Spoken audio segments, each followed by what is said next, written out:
Narito ang inyong mga News Blaster. Headlines News Blast. Sa ulo ng mga balita, bagong super flu variant hindi nakakaalarma ayon sa DOH.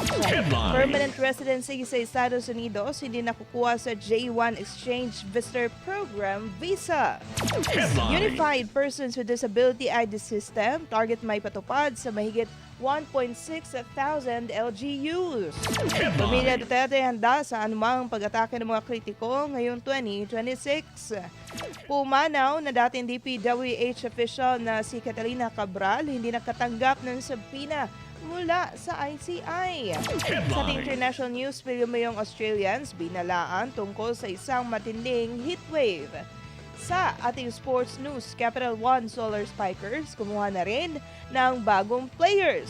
At sa ating showbiz news, upcoming live-action film na Tangled, may gaganap na bilang Rapunzel at Flynn Rider. Headlines News Blast. Sumasambulat sa buong Pilipinas. Sunshine News Blast. Magandang tanghali Pilipinas, araw ngayon ng Huwebes, January 8, 2026. Ako yung makakasama, Val Dinogracio. Sumasambulat sa buong Pilipinas. Sunshine News Blast. Sa detalye ng ating mga balita, sinabi ng Department of Health na hindi nakakaalarma ang presensya ng isang bagong super flu variant sa Pilipinas. Sa isang press briefing, sinabi ni Health Secretary Ted Herbosa na nadiskubre ang bagong subclass ng influenza sa 17 kaso ng kanilang nasuri. Partikular na naitala ang mga kaso na ito noong Hulyo at Agosto ng nakaraang taon. Binigyan din lang ni Herbosa ng influenza ay karaniwang kusang gumagaling para sa karamihan ng mga tao. Ngunit, maaari itong magdulot ng malubhang sakit sa mga nakatatanda, may cancer at sa mga may iba pang iniindang karamdaman. Muli naman pinaalala ni Herbosa ang mga pangunahing pag-iingat sa kalusugan tulad ng pananatili sa bahay kapag may sakit at pagsusuot ng face mask upang maiwasan ang pagkalat ng impeksyon. Sunshine News Blast.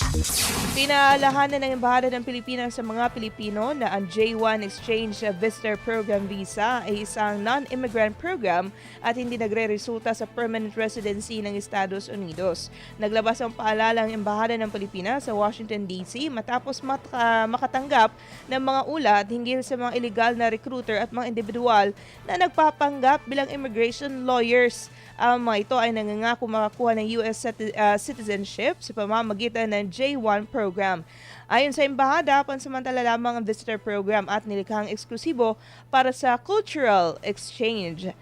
Kinakailangan din bumalik sa Pilipinas ang mga J1 teacher matapos makumpleto ang programa at saklaw sila ng 2-year home country physical presence requirement. Sa ilalim ng Administrasyon Trump, pinaigting ng Estados Unidos ang kampanya laban sa mga paglabag sa batas ng imigrasyon, kabilang ang overstaying na visa o illegal na pagpasok sa bansa. Sunshine News Blast. Target ng National Council on Disability Affairs na may patupad na ang Unified Persons with Disability ID System sa mahigit 1,600 local government units. Ayon kay NCDA spokesperson Walter Jason Alava, unang inilunsad ang Unified PWD ID System noong ikalawang bahagi ng 2025. Sa ngayon, mahigit 500 ng mga lokalidad pa lang ang nakapagrehistro dumaan sa pagsasanay para sa ID system. Ipinaliwanag din ng opisyal ng NCDA na may mekanismo ang sistema para sa mga PWD na nasa malayong lugar o walang access sa internet. Maaari pa rin nilang ilagay ang kanilang mga detalye offline at otomatikong ma-upload ang mga ito sa sistema kapag nagkaroon na ng koneksyon. Dagdag pa ng NCDA, may QR code ang PWD ID na nakalink sa isang portal para sa verifikasyon ng may-ari. Sunshine News Blast. Bagong impeachment kay VP Sara posibleng isampa sa February 6 ay kay Senator Amy Marcos. Si Troy Gomez sa report. Ayon kay Senadora Amy Marcos, ikagugulat niya kung walang maisampang ikalawang impeachment complaint laban kay Vice President Sara Duterte sa mga susunod na linggo. Anya, ang kasalukuyang political climate, lalo na ang mainit na usapin sa 2026 national budget ay tila nagsisilbing mitsa para sa panibagong hakbang laban sa Vice Presidente. February 6 is the reckoning date for a second impeachment against VP Sara. Matatanda ang isa si Marcos sa mga pinakamatitinding kritiko ng 2026 national budget na tinawag niyang giniling budget dahil umano sa malalaking pondo para sa ayuda at infrastruktura na posibleng may bahid ng politika. Questionable rin para sa senadora ang paglalaan ng bilyong piso sa Assistance to Individuals in Crisis Situations o AICS. Gayon din sa mga farm-to-market roads o FMRs. Bakit hindi na lang sundan yung mga plano at bigyan diin? Ayan na nga, yung mga MUP na pag-usapan yung military and uniform personnel, yung mga pensyon na kinaltasan, yung pensyon at benepisyo ng ating mga employees sa gobyerno. Ayon kay Marcos, nabawasan umano ang pondo para sa mga pensyon at benepisyo ng MUP at mga kawani ng gobyerno upang pondohan ang iba't ibang assistance programs na para sa kanya ay kahina-hinala. Sa kabila nito, nilinaw ng senadora na kung sakaling umabot sa Senado ang impeachment complaint, tatayo siya bilang isang senator judge at hindi bilang kaalyado o kritiko. Alam naman natin na kaibigan natin yan, pero tulad ng lagi naming sinasabi, tatayo kami na mga huwes sa impeachment and trial court kung aabot sa ganon. Sa ngayon, wala naman tayong nakikitang ebidensya pa, hindi ko alam kung ano ang gagamitin ng katibayan laban sa kanya, kung may bago ba, kung may mabigat ba. Tinanong din si Marcos tungkol sa kanyang social media post kung saan tila ipinahiwatig niyang maaring ginagamit ang budget para ihanda ang impeachment laban sa Vice Presidente. Gayunman, iginit niya na wala pa umanong konkretong usapan o patunay, ngunit natural anya ang pagdududa. Wala man prueba, nagiging malisyoso ka na eh. Kasi pag nag-iipon ka o nagtatabi ka ng sangkatutak na pera, para saan yon? Magtatanong ka talaga. Kung impeachment ba yon, yung BARM election ba yon, o yung barangay election, parang politika ang pinag-iipunan. Para sa Diyos at sa Pilipinas kung mahal, Troy Gomez nag-uulat, SMNI News. Sunshine News Blast. Pamilya Duterte handa sa anumang pag-atake ng mga kritiko ngayong 2026. Si Jason Rubrico sa Italia. Handa ang pamilya Duterte sa anumang atake ng kanilang mga kritiko. Ito ang iginiit ni Davao City 1st District Representative Paulo Duterte habang nasa The Hague, Netherlands, kasabay ng pahayag na pansamantala lamang aniya ang mga pangyayaring kinakaharap nila ngayon. Kung na sila'y atak buhaton sa mua, di andam lang, tangkidigira ilaha, mua pader, nanggod. Mupalira man yung kalibutan karon pila kadlaw. Ayon kay Congressman Pulong, napag-usapan na rin nilang magkakapatid ang mga paghahandang dapat gawin kabilang ang pagkuha ng mga abogado. Maghilom raman yung mga Duterte skilid. Ay lahilabtik, matamakan nga yung sobrang umaak ng niiro. Lain po ba yung umaak? Tinalakay rin ng mambabatas ang nakaambang panibagong impeachment complaint laban kay Vice President Sara Duterte na ginagamit lang ng mga nais manatili sa posisyon para makapagnakaw. Basta makasugod na kagkawat, di naging namundang. Unang, di po na sila gusto matanggal niya. Ang problema, di gusto mo agi yung saktong proseso. Demokrasya man katong istoryahan. Di kahulat o eleksyon. Diba? Istoryahan ng impeachment, pabalik-balik na lang, recycle, bisag istorya na ang mga ahensya nga walay mahitabo ngayon na. Giit pa ni Congressman Pulong, mas dapat aniyang tutukan ang malinaw na isyu ng katiwalian sa gobyerno sa halip na paulit-ulit na impeachment laban sa Vice Presidente. Nay klaro sa tutubangan, trilyon ang gikawat, karon gidungagan og trilyon nga kawatonon. So kamo mga Pilipino inyuhan na ng pagbuot, no? Ug okay ra sa inyo kawatan mo. Nahibalo pa lang ko, niapin na lang ko. Diba? Pilipino ra gyud makatubag ana. Ug ganahan mo karmi mo kawatan, wa may problema sa mo. Dagdag pa ng kongresista, asahan daw ng publiko na lalo pang hihirap ang buhay ng mga Pilipino kung magpapatuloy ang anyay walang habas na pagnanakaw ng mga nasa gobyerno. Expect ninyo mas mapait ang inyong kinabuhi. Kabalo naman mo mga di man gyud na malikayan ng greed. Kawat. Di yun malikayan. Isa kung saan yung tanaw, wapagani ninyo na gihalongkat ng Accounts Committee sa Congress o sa Senate. Halongkat ninyo na, makita ninyo diha tanan. Kung asa ang isa pa ka corruption. Para sa Diyos at sa Pilipinas kong mahal, ako si Jason Rubrico, SMNI News. Sunshine News Blast. Hindi nakatanggap ng anumang sabina o imbitasyon si dating Public Works Undersecretary Maria Catalina Cabral upang dumalo sa pagdinig ng Independent Commission for Infrastructure noong Disyembre.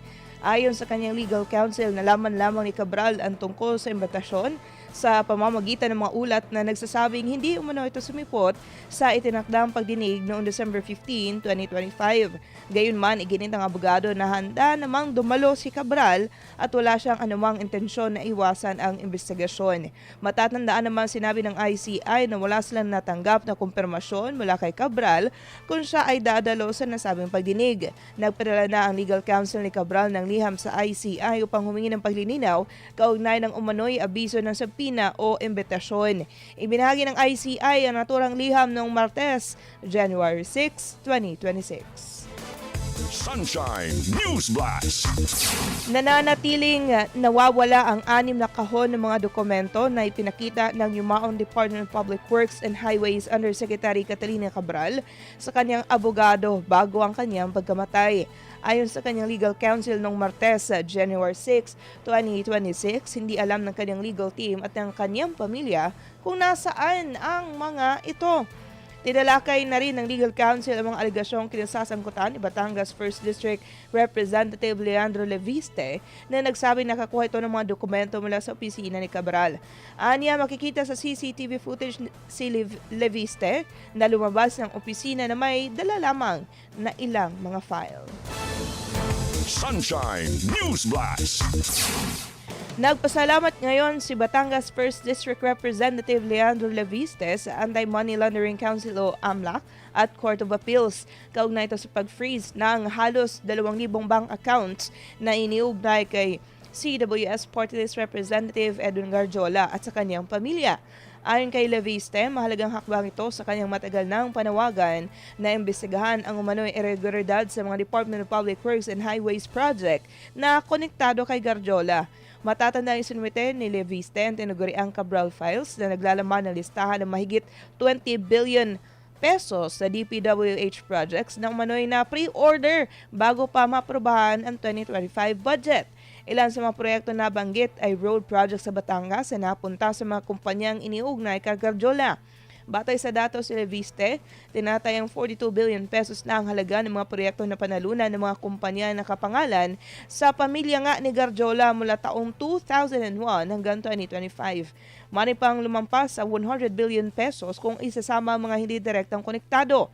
Inilabas ang AMLAC ang freeze order matapos makita ang umano'y malaking diferensya sa financial statements at aktwal na galaw ng pera sa mga account. Sunshine News Blast. Issue ng umano'y drug use ni PBBM, alam ni US President Trump ayon kay Attorney Rowena Guanzon. Si MJ Malihar sa balita. Mababasa naman ng lahat ang mga testimonya ng aking ama patungkol sa kanyang ugali at gawain. Noon, dahil may tatay pa kami, hindi ko pa siya responsibilidad. Noong tumatanda, ay mas naging nakakabahala. Pati ito na nagda-drug siya. Nagulantang ang publiko sa naging pahayag na yan ni Senator Amy Marcos sa INC rally noong Nobyembre. Agad itong pinabulaanan ni Pangulong Marcos Jr. at iginiit na hindi siya gumagamit ng cocaine. Ang issue na yan mabilis na na-pick up na international media. Dahil dito, sinabi ni Attorney Rowena Guanzon sa panayam ng SMNA News na imposibleng hindi makarating kay US President Donald Trump ang nasabing alegasyon. Palagay nyo kaya hindi alam ni Trump na cocaine addict si Bongbong? Alam ni Trump yan. Nasabi ito ni Guanzon matapos ang pagkakaaresto ng US government kay Venezuelan President Nicolas Maduro kaugnay ng alegasyon ng drug trafficking. Inaresto nga si Maduro dahil nagda-drug trafficking Anong sinabi ni Trump? Lahat kayo, mga heads of state, ng mga drug traffickers kayo at drug users, hindi kami papayag dyan. Babala ni Guanzon, posibleng mangyari sa Pilipinas ang ginawa ng Estados Unidos sa lider ng Venezuela, lalo't itinuturing ang bansa bilang transit point ng illegal drugs. Inaprotect siyempre ng Amerika Yung kanyang it wants to protect its nation and its people. Alam din ng Amerika lang sumisira sa kanyang mga young people ay itong drugs. Kaya talagang matindi sila sa pagbabawal ng drug trafficking to America. And the Philippines is a transit country ng drugs. Alam din ni Trump yan. Nanawagan naman si Guanzon sa publiko na huwag kalimutan ang issue ng umunoy drug use ng Pangulo. Nauna nang tumanggi si Marcos Jr. na sumailalim sa hair follicle drug test. Ayon sa Malacanang, matagal nang nasagot ang issue matapos magpa-drug test ang Pangulo noong campaign period ng 2022. Tayo, huwag tayong magpapaloko dyan kay BBM Gang. Nakapalibot dyan sa kanya, puro adik. Kaya tingnan nyo nangyari sa atin. Hindi ako sumama sa loob ng 3 taon dyan sa Malacanang. Dahil ang tara na doon ang inuman, ang paggamit nila ng cocaine at mga bawal na gamot. Para sa Diyos sa Pilipinas kung mahal, MJ Mondihar, SMNI News. Sumasambulat sa buong Pilipinas. Sunshine News Blast.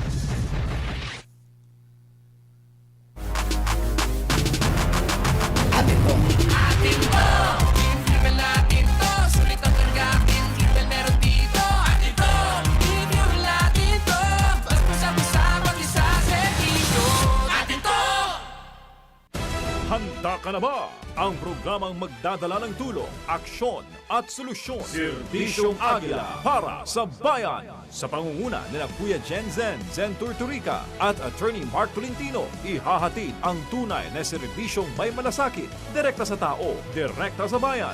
Simula January 10 tuwing Sabado, alas 10 hanggang alas 11 ng umaga. Dito lamang sa DZAR 1026 SMNR Radio YouTube channel. Serbisyong Agila para sa bayan. Tulong, aksyon, solusyon. Sunshine News Blast. Muling nagbabalik ang Sunshine News Blast.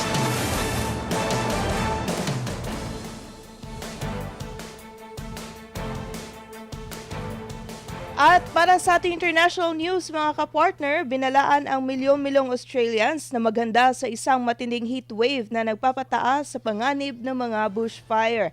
Ito dahil inasahan ay lalampas sa 40 degrees Celsius ang temperatura sa ilang bahagi ng timog silangang Australia. Magungrita na ang Black Summer bushfires ay ramagasa sa silangang baybayin ng Australia mula huling bahagi ng taon 2019 hanggang unang bahagi ng 2020. Nasunog dahil dito ang malawak na kagubatan, libo-libong tahanan at marami pang iba. Sports News Blast. Kumuha rin ng bagong players ng Capital One Solar Spikers. Nasa 8 ang kinuha nito, kabilang sina Cherry Nunag na dating mula sa Chocomucho Flying Titans, Jasmine Nabor, Shai Adorador at Ponggay Gaston na pawang mula sa nabuwag na Cherry Tigo Crossovers. Ang iba pang 4 na bagong recruits ay sina Ezra Madrigal na dating Akari Chargers, Franz Tronquillo at Isa Jimenez na dating Galleries Tower High Risers at Rachel Hervina na dating Nextled.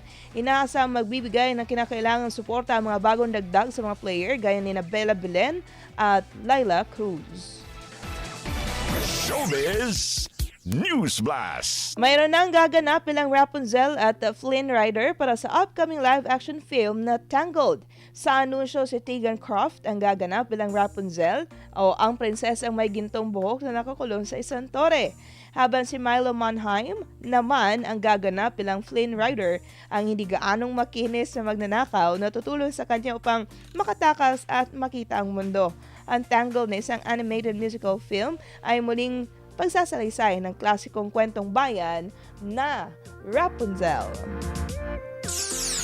Sumasambulat sa buong Pilipinas. Sunshine News Blast. Ang salita ng Ama sa pamamagitan ng hinirang na anak ng Diyos, Pastor Apollo C. Kibuloy. Do not look at the process, look at the result. Huwag tumingin sa proseso, tumingin sa resulta. Inyo na ito